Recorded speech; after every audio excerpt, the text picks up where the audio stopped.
Gir સોમનાથના વેરાવળમાં સરેઆમ firing થયું છે। કુખ્યાત ગુનેગાર જાવીદ વાંદરી પર હુમલો થયો છે। તાલાલા રોડ પર રેલવે ક્રોસિંગ નજીક ફાયરિંગ થયું છે। ઇજાગ્રસ્ત જાવીદને હોસ્પિટલ ખસેડવામાં આવ્યો છે।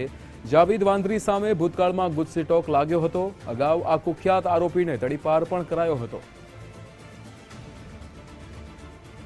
કુખ્યાત ગુનેગાર જાવીદ વાંદરી પર હુમલાની આ ઘટના ગીર સોમનાથના વેરાવળથી સામે આવી છે। સરેઆમ ફાયરિંગ કરવામાં આવ્યું છે।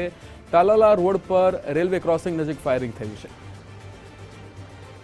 ચેતન અપારનાથી આપણી સાથે ફોન લાઈન પર સંવાદદાતા જોડાઈ ગયા છે। ચેતન, અહીંયા કુખ્યાત ગુનેગાર જાવીદ વાંદરી પર ફાયરિંગ કરવામાં આવ્યું છે, શું વિગતો? વાત કરવામાં આવે તો વેરાવળમાં થોડા દિવસે જે ફાયરિંગની ઘટના બની છે, રેલવે ક્રોસિંગની બાજુમાં જે તાલાળા નાકા રોડ છે ત્યાં જાવેદ ઉર્ફે તાજવાણી છે તેમનું નામ।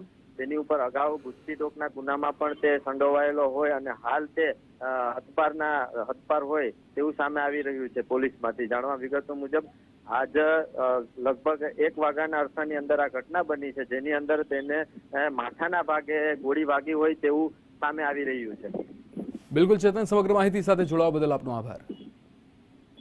તો ગીર સોમનાથના વેરાવળમાં સરેઆમ ફાયરિંગની આ ઘટના સામે આવી છે। સરેઆમ ફાયરિંગ, અહીંયા કુખ્યાત ગુનેગાર જાવીદ વાંદરી પર સરેઆમ ફાયરિંગ કરવામાં આવ્યું છે, જેમાં હવે તેને હોસ્પિટલ દાખલ કરવામાં આવ્યો છે।